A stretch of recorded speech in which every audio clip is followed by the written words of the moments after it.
Hello and welcome to Good Evening Britain, a Force for Good's weekly show coming to you live from our studios here in the heart of the great British city of Glasgow with me, your host, Alistair McConnachie. Broadcasting on all our digital platforms throughout the United Kingdom and across the world, we're bringing you quality pro-UK comment and analysis every Wednesday from 7 until 8 p.m. on Facebook, on YouTube, on Twitter and on TikTok. Folks, please do send us your comments. Please tell us where you are coming from. And we wish you a very happy St. David's Day on this, the 1st of March. St. David, one of the great British saints of our islands. So, a special greeting to you tonight if you're Welsh or watching from Wales. Now, we're going to be talking about, obviously, the crazy carry-on with the SNP leadership contest. Now, none of these people are going to be good for the United Kingdom. Send us your thoughts on who happens, though, to be your preferred candidate and why. Is it Humza Yousaf, Ash Regan or Kate Forbes? And isn't it amazing how quickly we forget about Nicola Sturgeon? How Nicola Sturgeon, when she was reigning, she was not Scotland, and she still is not Scotland. And, you know, I saw a tweet from her today, and I was like, who's this person? Nicola Sturgeon. Oh, yeah. What are you still doing around? You know, how quickly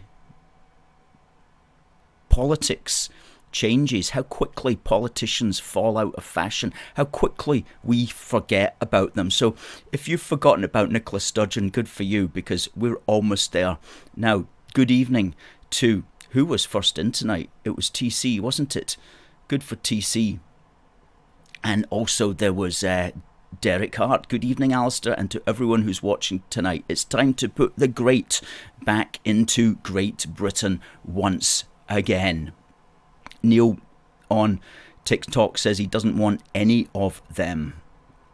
Perfectly understandable. Good evening to Debbie on YouTube.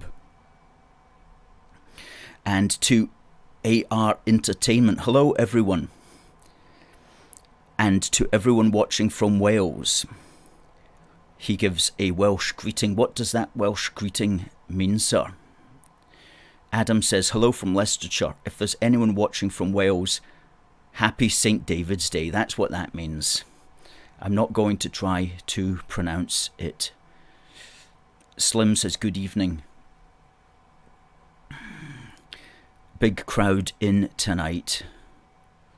And hello to Kat.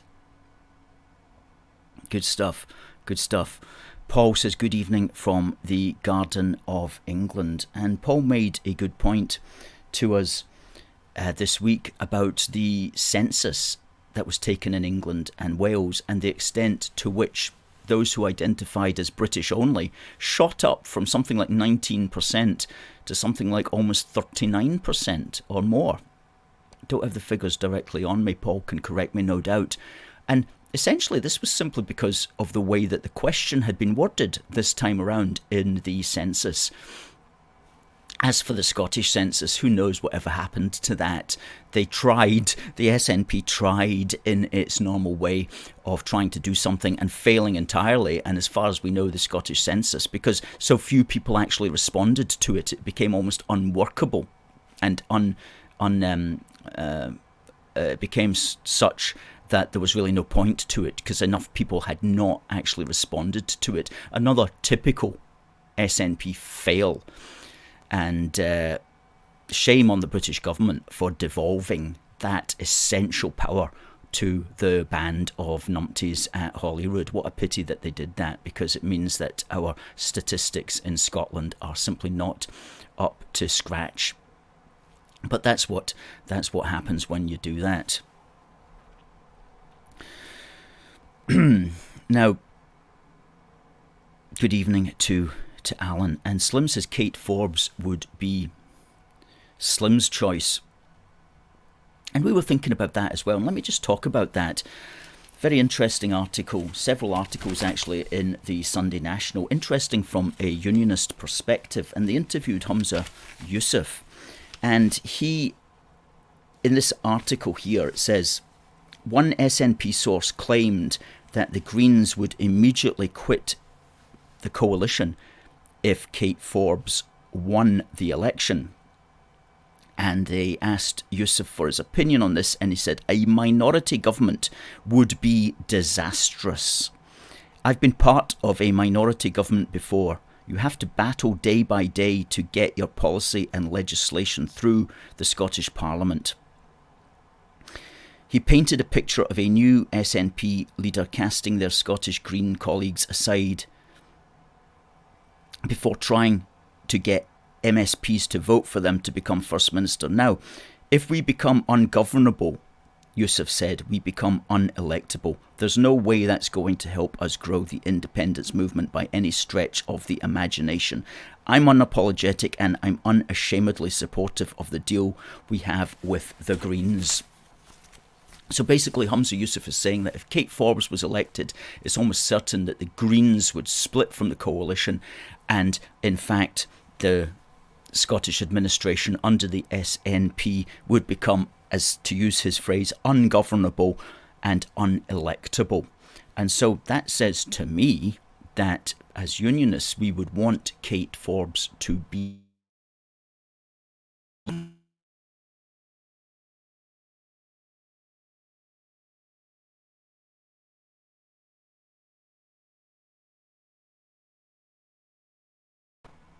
So that says to me that as Unionists, we would want Kate Forbes to be the person that is elected, because it would mean that the Greens, the Green Goblins, the Green Gimps would break up the coalition, and that would be bad for the SNP. So in that sense, she's probably the one that one would prefer.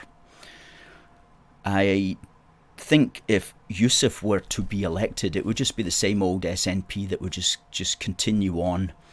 And it seems, though, that Forbes is actually the favourite among the membership. And what was also interesting here was an analysis of the SNP membership. It says here, SNP membership not as socially liberal as might be assumed. Experts weigh in on party makeup. And this tends to reflect things that I've known in my own personal experience.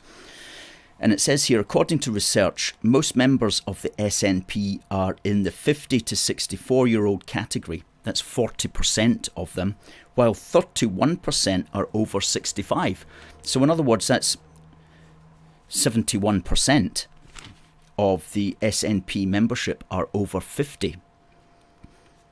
In terms of younger members, 26% are aged 25 to 49, while just 3% are 18 to 24-year-olds. And it doesn't say how many of the SNP membership are actually male versus female. Oh, hang on, it does. It's about 60% male, 40% female. And it's very skewed, quote, towards middle class membership. That's something I've always known, just by the SNP people that I know. So, not as maybe socially liberal as might be assumed, therefore more likely perhaps to vote for Kate Forbes. And you find that with party membership is that the MSPs and the MPs of all these parties, they're all socially liberal, they're all woke, they all go along with the trends of the day, but the actual membership is very often a completely different beast altogether.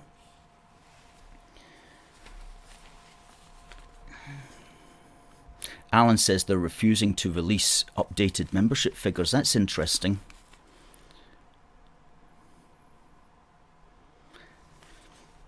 talking about membership, Rob Johns, Professor of Politics at the University of Essex, said research which he carried out, which will be published in a new book, exploded some of the myths about the surge in SNP and Green supporters after the 2014 referendum. That's what I like. I love a book that explodes myths. They're the best kind of books.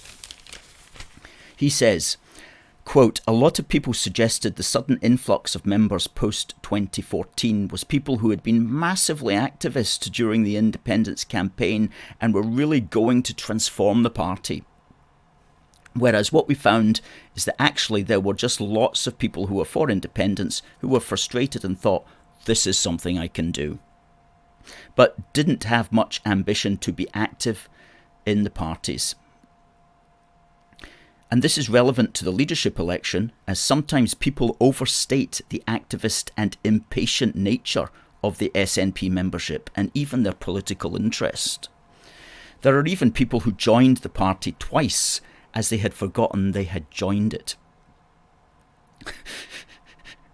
So a lot of these people won't vote in the leadership election. A lot will vote, but without having paid that much attention to what's going on, let alone obsessing about the strategy for independence.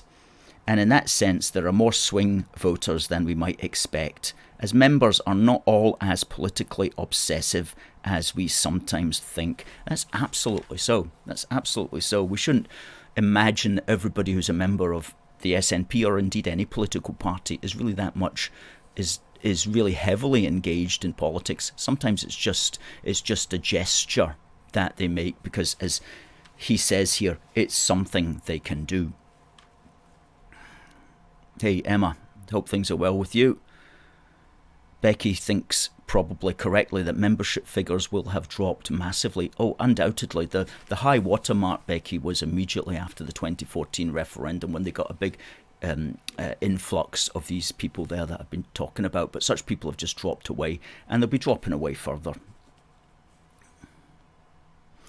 Derek says that he's surprised that there are not that many young members. So was I.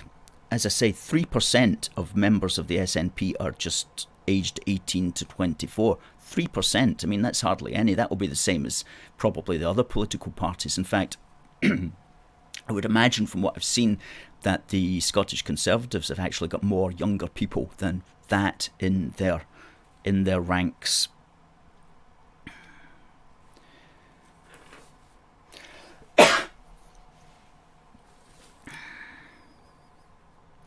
Yes, we are getting impatient with the Scottish Nationalists, Catherine. There's no question about that.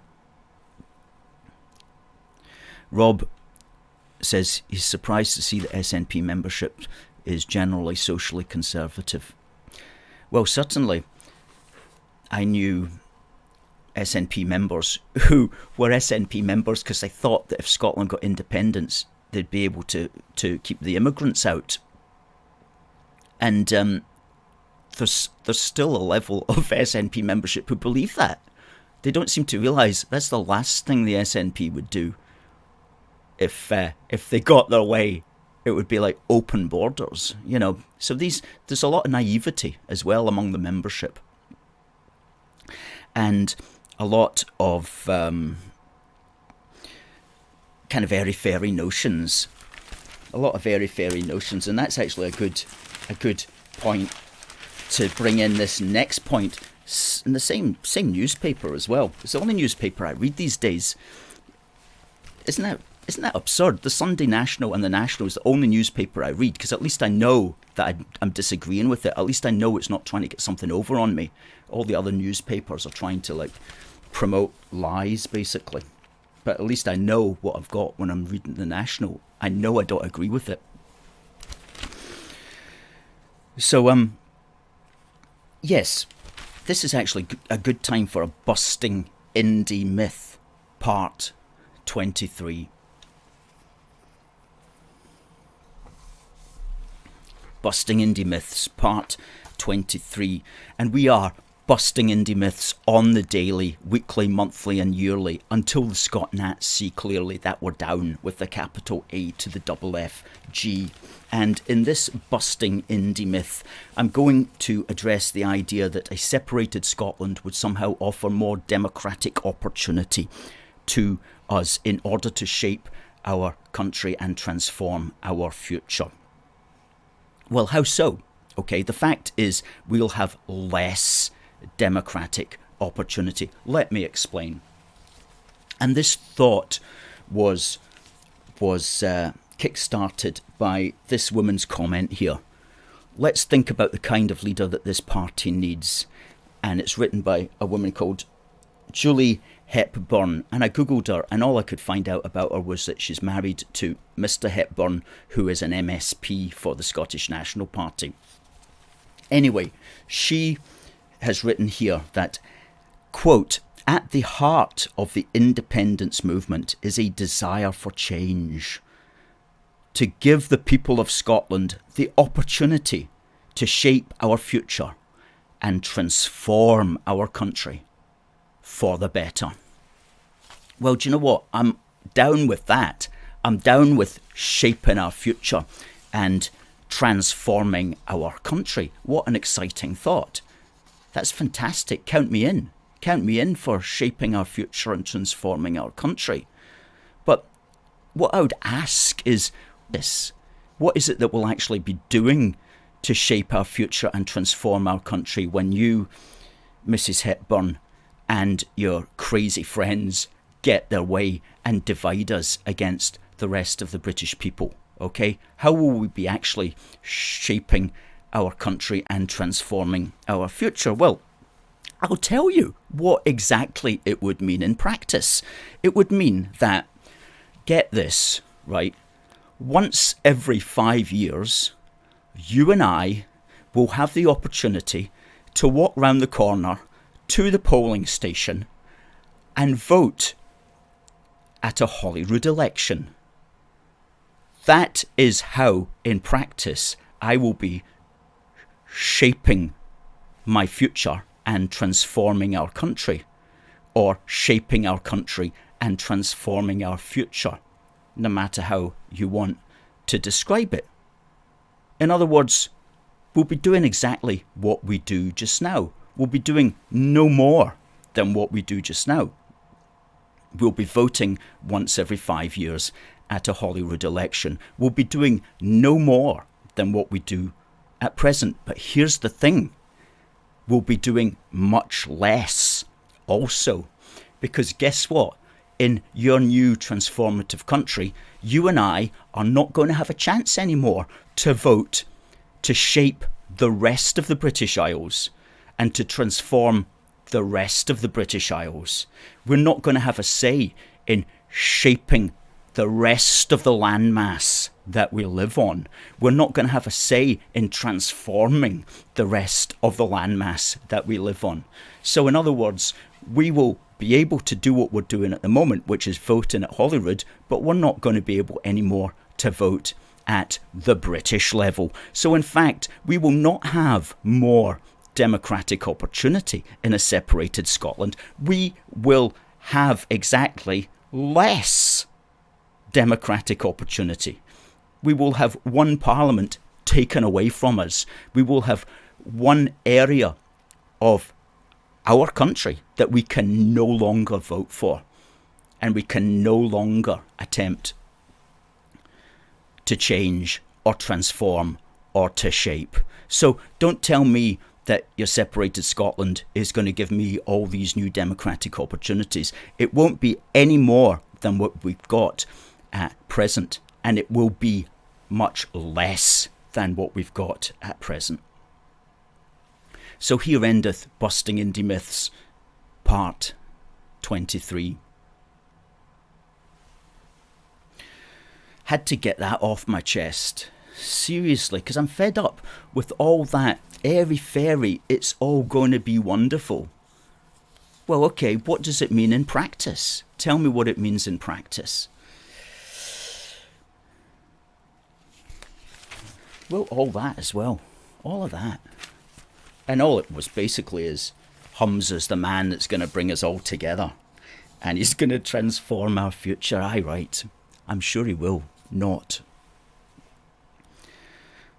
Thank you, Catherine. TC says that the SNP showed themselves up big time in Westminster today. Absolute clowns. I don't know to what you're referring, TC.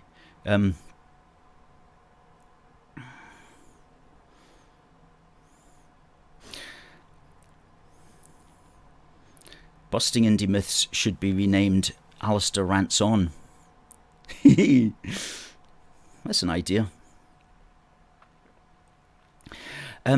Now, Paul answered the question here that I mentioned about British identity, that in England and Wales at the latest census, 54% identified as British in 2021, as British only. A huge increase from 19% in 2011 at the census prior, 10 years prior. And that's just because they presented the question in a more accurate manner, and that shows the importance of questions. Doesn't it just show the importance of questions? And that's why we've always got to be skeptical about opinion polls as well, because you can ask a question, a leading question, and you can basically get people to answer the way that you necessarily want. So even opinion polls that work for us, we've got to be careful about how the question was asked as well. MAK says, keep the union. Absolutely. And also says Scottish, British and proud. Now, I was talking about how the question was answered there. Today, the 1st of March, is an auspicious day, of course, because it is St. David's Day. But quite a lot happened on this day in British history. And something that happened that many of us have absolutely forgotten about is that there was a referendum in Wales and there was a referendum in Scotland back in 1979 on this day in British History Matters. And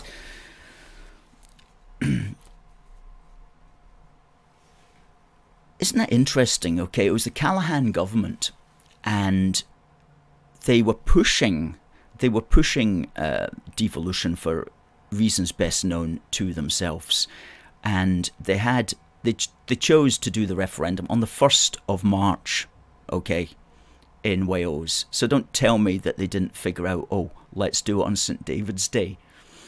Obviously, that was one of the reasons that they did it, and we've got the results of that Welsh referendum back in 1979, and it's really quite remarkable. That's the Scottish one. We'll put up the Welsh one.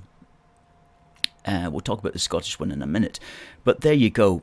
Okay, the question was, do you want the provisions of the Wales Act 1978 to be put into effect?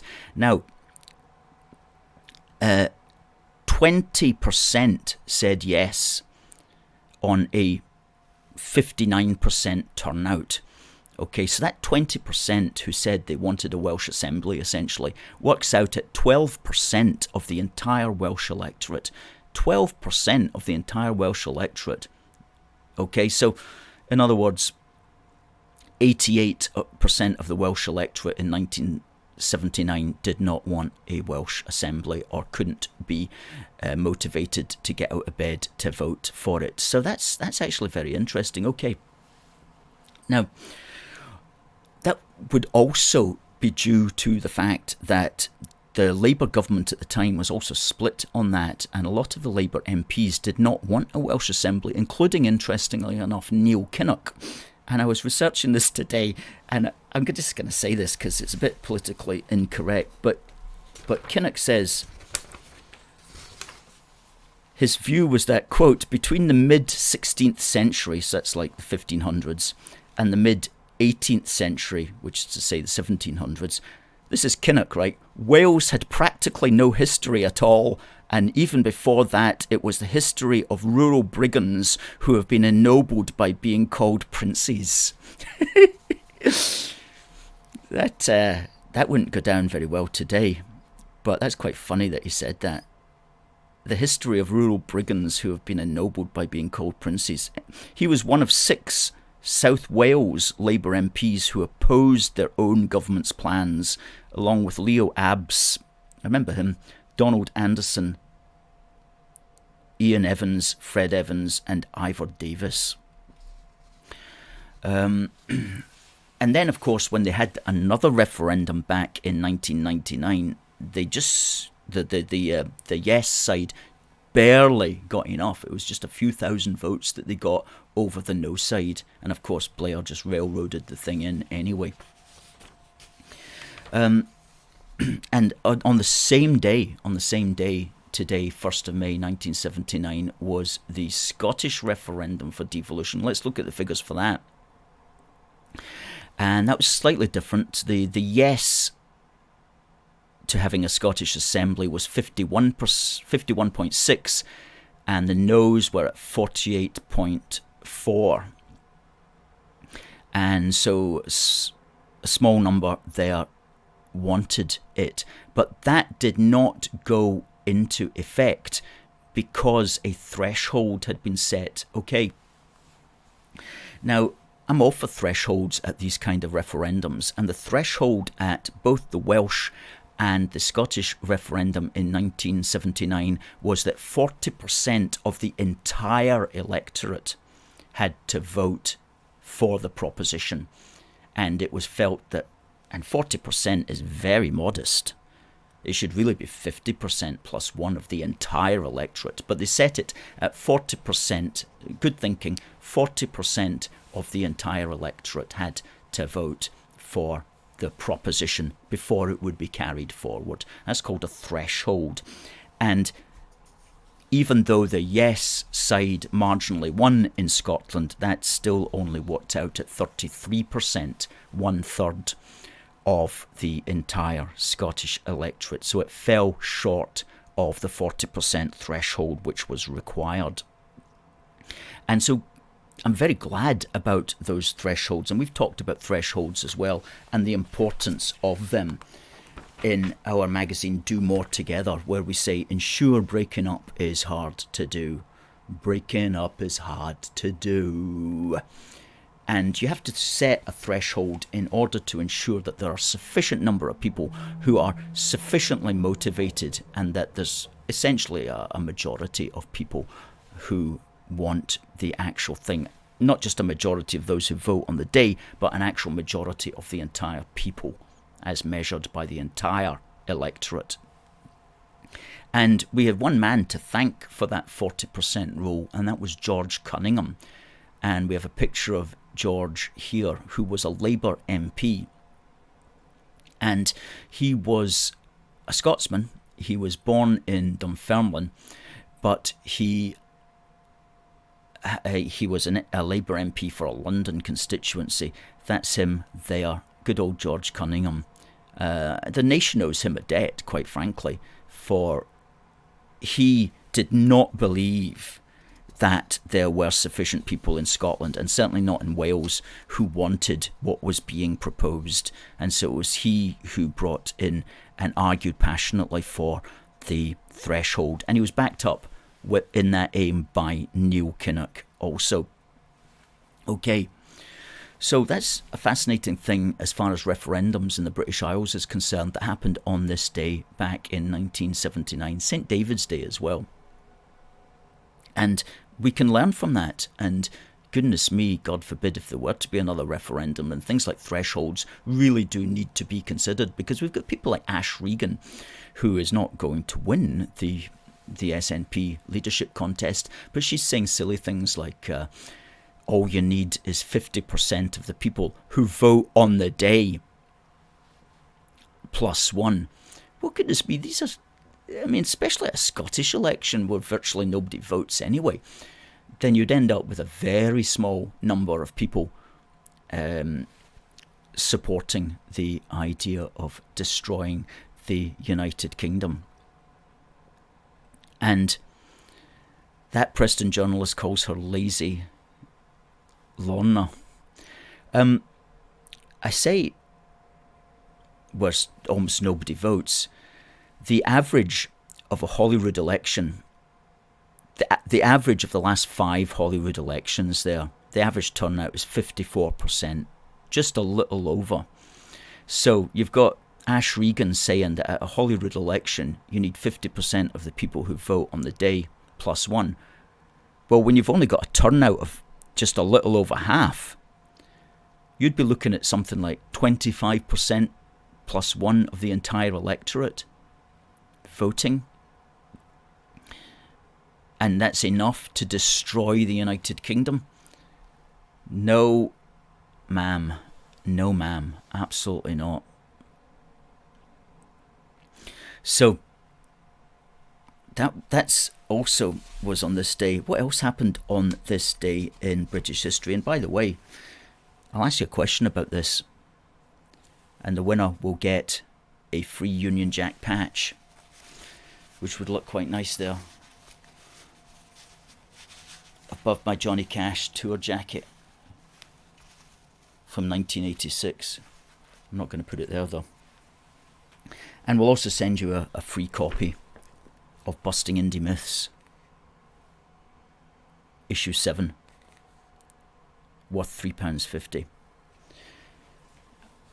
Ask you a question after this. Now, what also happened? Yes, on this day in British history, 1st of March 1946, the British Central Bank was nationalised, which is to say the Bank of England, as it is called, was nationalised by Clement Attlee's government, 1st of March 1946. And believe it or not, right, for the last 250 years prior to that, it was a private bank. It was established in 1692 by, among others, William Paterson, the Scottish financier.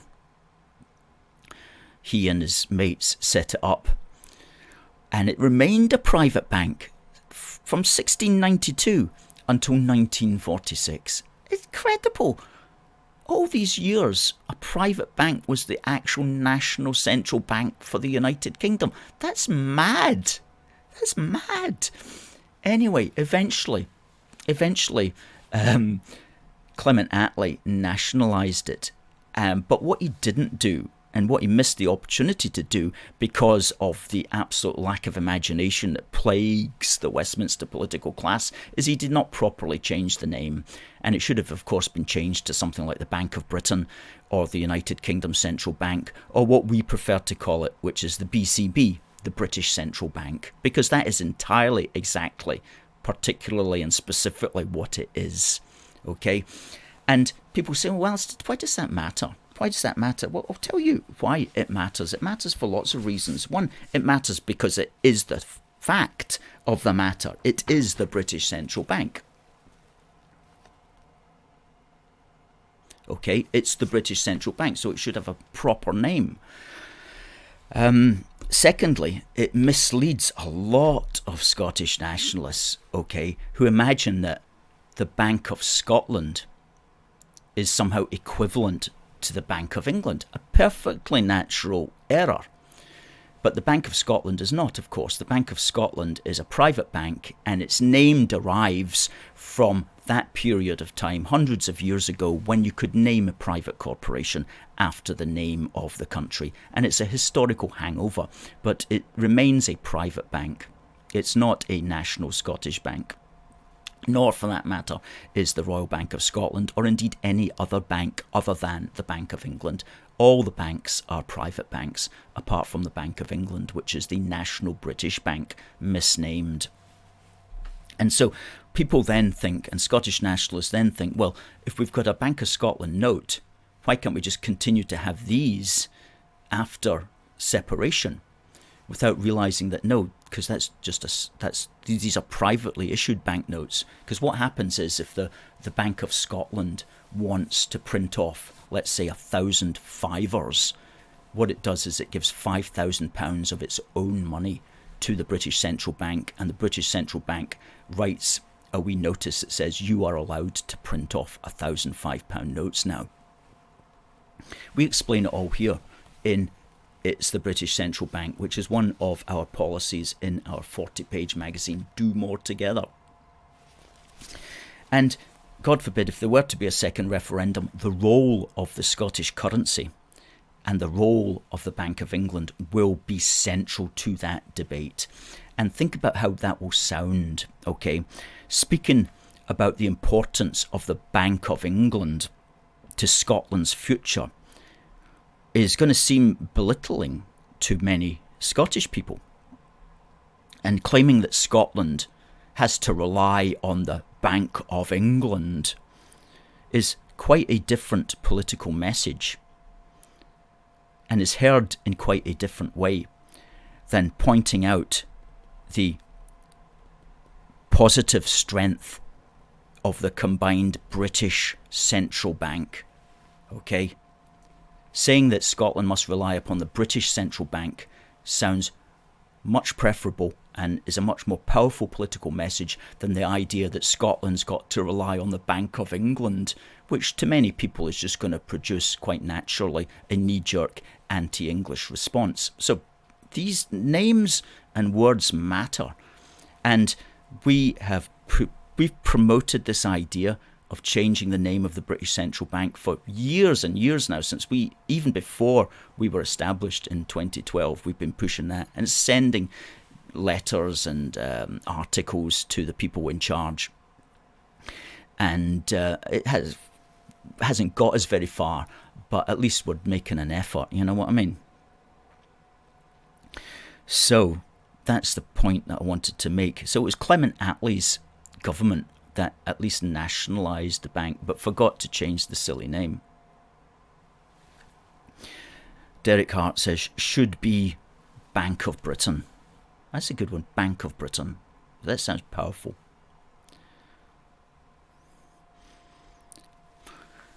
Christopher says, tell the Scotnats about the 860 billion that the Bank of England paid out to bail the UK and save the banking system in 2008. Paul says something good here. He says the bank has at least recently changed its imagery, branding it to look more British looking. That's right, it did that, didn't it? Yeah, that was a wee start. Absolutely.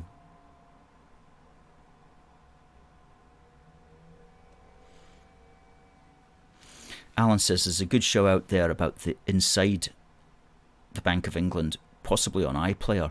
It explains how they back up all the money. Worth checking out.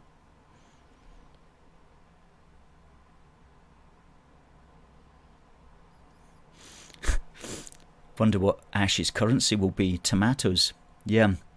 Well, she said today, was it, that they were going to use the British currency for 2 months or something like that. I think she just makes it up on the hoof.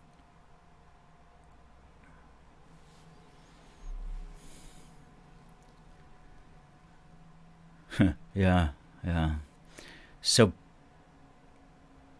Slim says what would happen is that BlackRock would step in and we would be run by the globalists.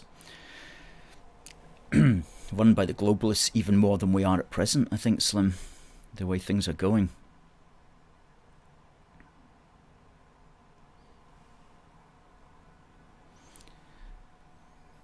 Yeah, she makes up policy on the hoof.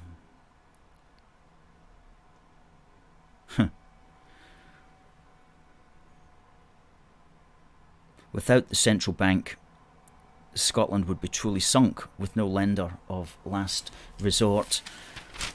That's right. That's right. We do need a British central bank, and it would just be good if it could be clarified as British rather than as in holding itself out as something that it's not, because it's not actually the Bank of England. I mean, there is a case there that it's trading under false pretenses, because it's the Bank of all the United Kingdom. It's not just the Bank of England, so it's misrepresenting itself in the marketplace, and that's quite a relevant point, actually. So I'm going to ask a question for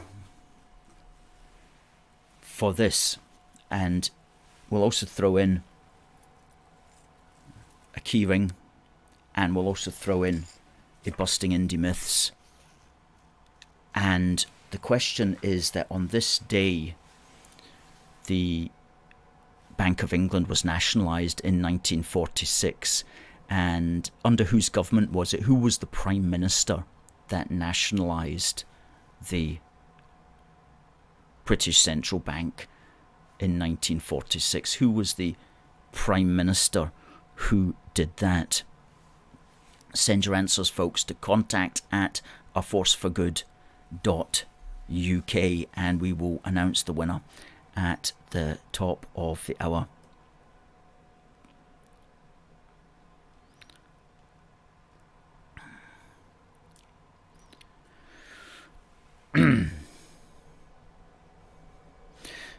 So, good. Now, where are we? We are always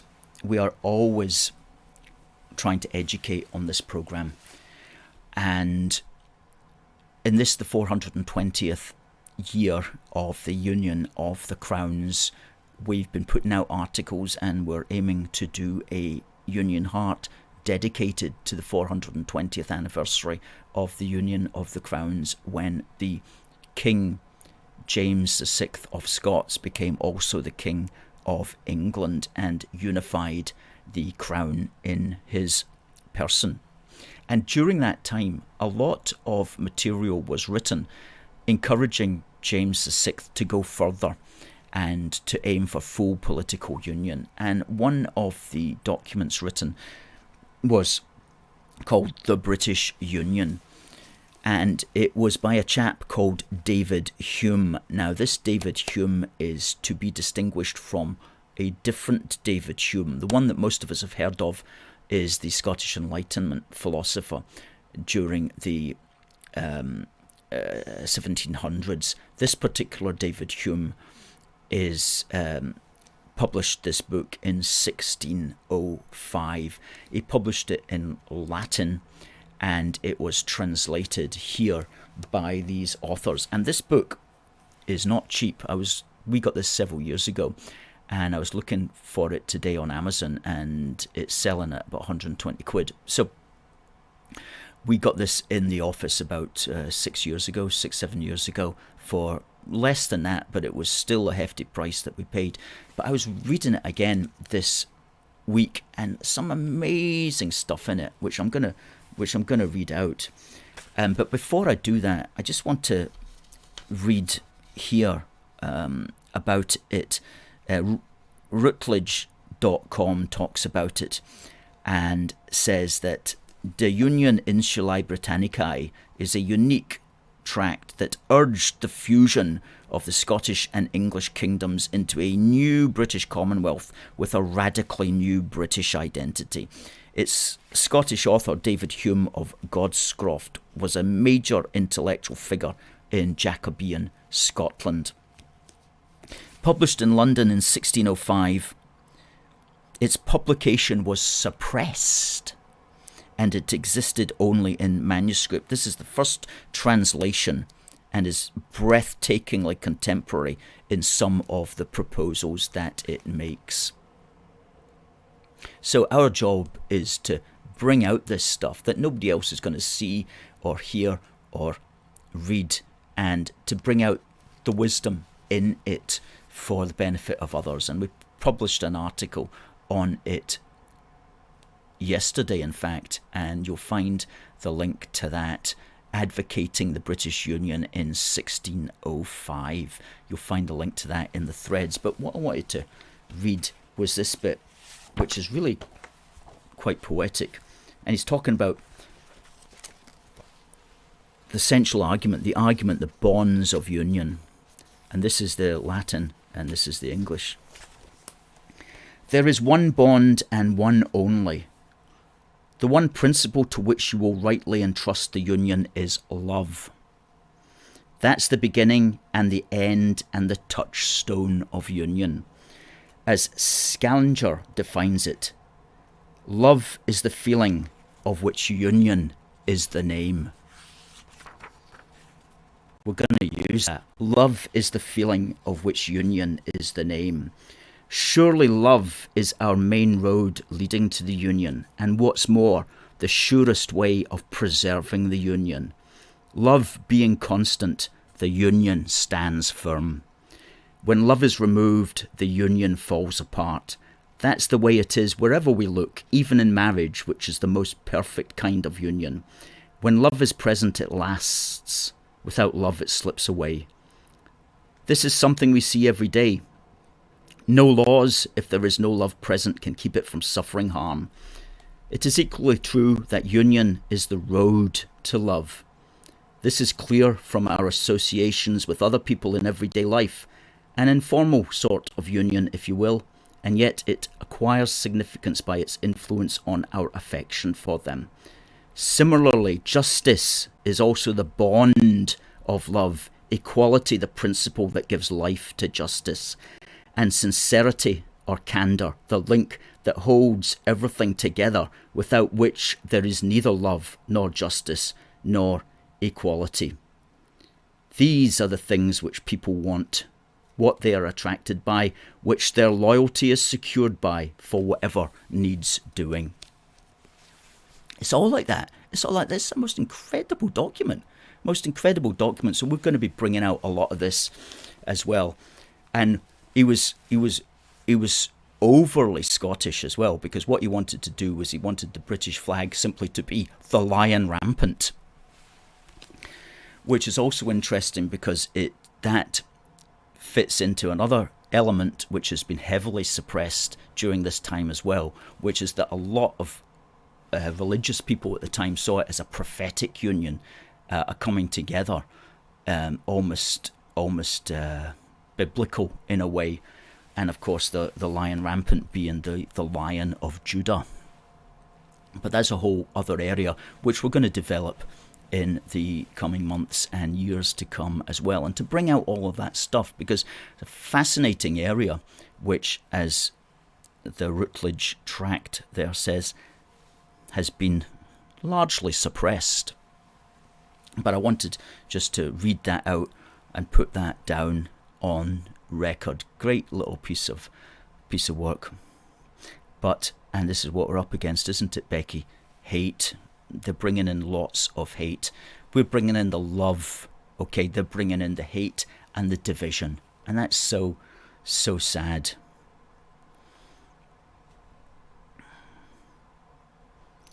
As Christopher says as well, hatred is the Scottish nationalist path. I was reading this chap, Matthew Lynn.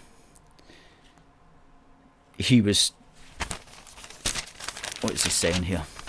SNP has no idea how to fix Scotland's broken economy. Well, that's for sure. Telegraph, 21st of February. The proposals put forward by the leaders are unfortunately all too familiar. Put up taxes, spend more money, bash the English, put up taxes again, spend even more money, bash the English a bit more, and blame everything on Mrs. Thatcher, while pointing out that she was English. Repeat as necessary. That's it. And I also want, while I'm at it here, to read out parts of this article, taking a little bit of a turn here into another area, but this was a letter that was sent by one of our viewers to Robert Jenrick MP, Minister of State for Immigration. And it's from one of our viewers. Dear Sir, I am a Scottish Unionist. I'm slightly more open-minded on economic matters, although I consider myself a cultural conservative. It is annoying, therefore, to see the Conservative Party, whenever there is visible opposition to their spineless immigration policies, come up with the standard reaction and rant about how it is the quote-unquote far right. Even when Boris Johnson was Prime Minister, he described the patriotic lads who took on the idiots who were vandalising Winston Churchill's statue. He described them as bother boys. He goes on to say, I am unaware of any organised quote-unquote far right in the UK, as indeed are we. It's basically a myth that's been put together by the media and the government, and strongly suspect that it is a fantasy thought up by the government and police. Well, you're absolutely right there. Immigration under Conservatives has increased in an indiscriminate manner and at transformative levels. I even read in today's newspaper that 90,000 immigration applications from Afghanistan, Syria, Libya, Eritrea and Yemen are to be fast-tracked. You couldn't get worse places from which to find suitable migrants.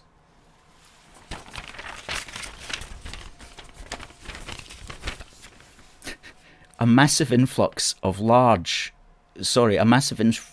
young, largely unskilled and uneducated men from Africa and the Middle East with little or nothing in common with the native population is about as welcome as a hole in the head. Do you actually think this is a good thing? Well, I wonder what Robert Jenrick will say to that. I should imagine that all that will happen is that this person will be put on some kind of far-right watch list. But I had to read that out because I thought that was quite funny. As welcome as a hole in the head. Utterly, utterly mad, the people who run us. And I want to just always remind people, especially on TikTok, just because we're unionists doesn't mean that we support what the British government happens to be doing half the time. Because the British government is very often as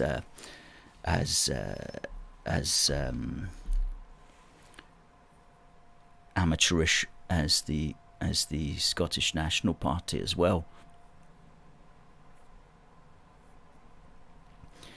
So yeah,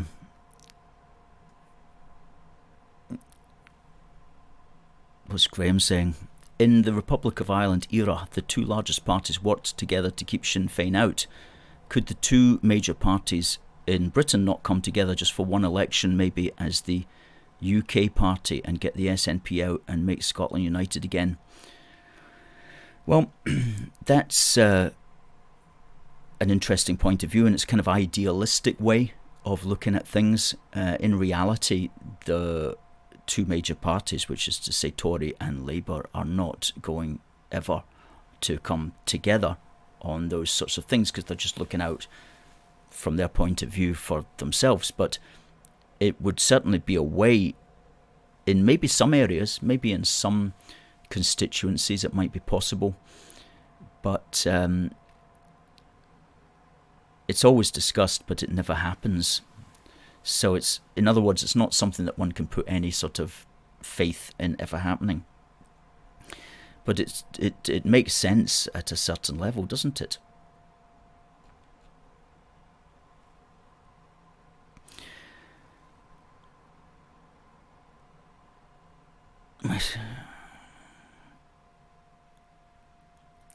People do think, though, that the Labour Party is going to do better come next year's general election. And I think they're probably right in that, because the Conservatives haven't really produced anything noteworthy other than just a couple of years of fractious infighting and lockdowns. Harry says, don't rely on the politicians for the common ground of Britain. We should rely on the people within the union. That's right, it's the people that have to stand up and be counted.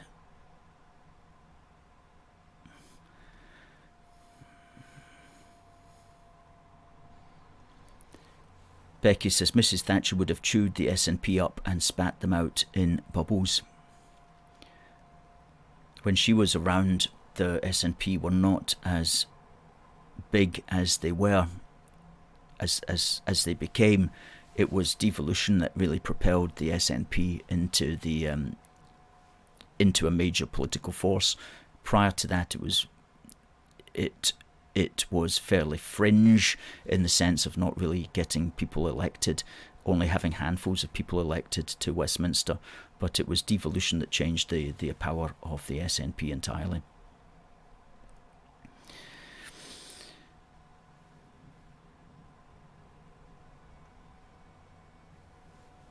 Mr. Kerr did good, says Catherine.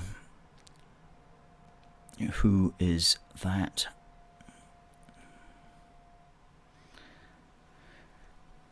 Derek says, in the run-up to the 2014 referendum, Labour, Lib Dem and Conservative did unite in the sense of door-to-door posting leaflets and had meetings on a regular basis. That's a good point, Derek, that even if there's no ability to formally link up, the activists still can link up at the grassroots. And I was reading an article yesterday in The National, and a person there was saying that the SNP and ALBA cannot realistically have any kind of formal dealings with each other, but that does not stop their activists from supporting each other on the ground and linking up. And that's probably the best that can be said, is that while Labour, Tory and Lib Dems can't necessarily have a formal arrangement, the activists should at least be able to work together, as of course we already do. I mean, A Force for Good has got members of all political parties and none in our ranks. So there's nothing to stop people linking up, as you say, Derek, at that level. Thanks for pointing that out.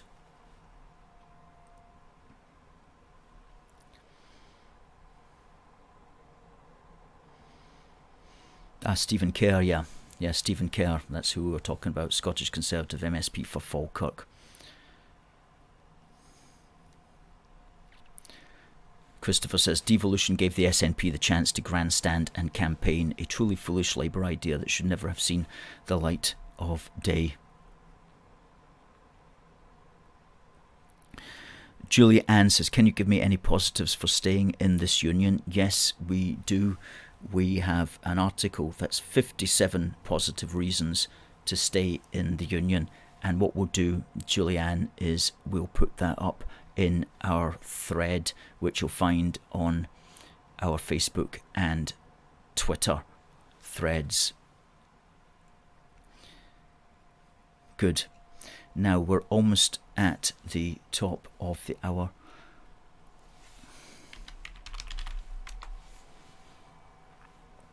And I'm going to find out if we have got somebody who won the competition.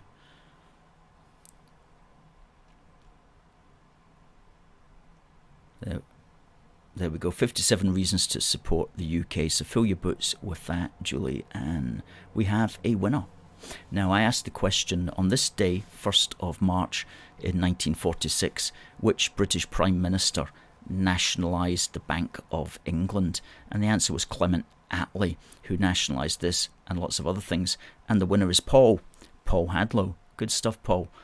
We will get that sent to you straight away tomorrow, along with another copy of Busting Indy Myths, which I know you put to good use. Great stuff. The Union indeed has a lot to offer, says Olivia. Alan says, well done, Paul. Catherine says, brilliant show, AFFG, as always.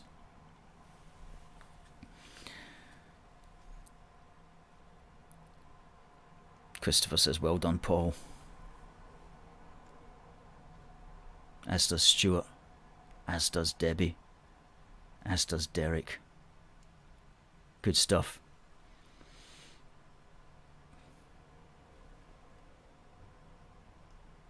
Paul says, thanks, everyone. Harry says, good job, Paul. TC says, well done. Becky says, great show, and well done, Paul. Olivia says, you are doing great, Paul. Harry says, shame that he missed the first half of the stream, but you can catch up by going to youtube.com/UK A Force for Good, where all our programmes are listed. And we're also on Odyssey. Odyssey.com, which is ODYSEE.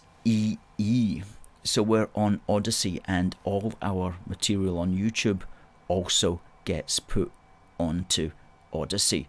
So if you're on Odyssey, by all means, please do give us a follow on Odyssey. Odyssey is a fairly new platform and doesn't have as many viewers or anything like that as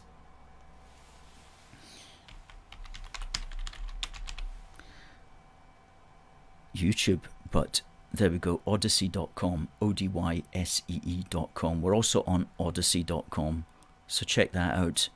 And that's odyssey.com/@UK A Force for Good. Ladies and gents, we're at the end of the show, so it just remains for me to say that we will be back next week at 7 until 8 p.m. So until then, God bless the United Kingdom and God save the King. See you next week.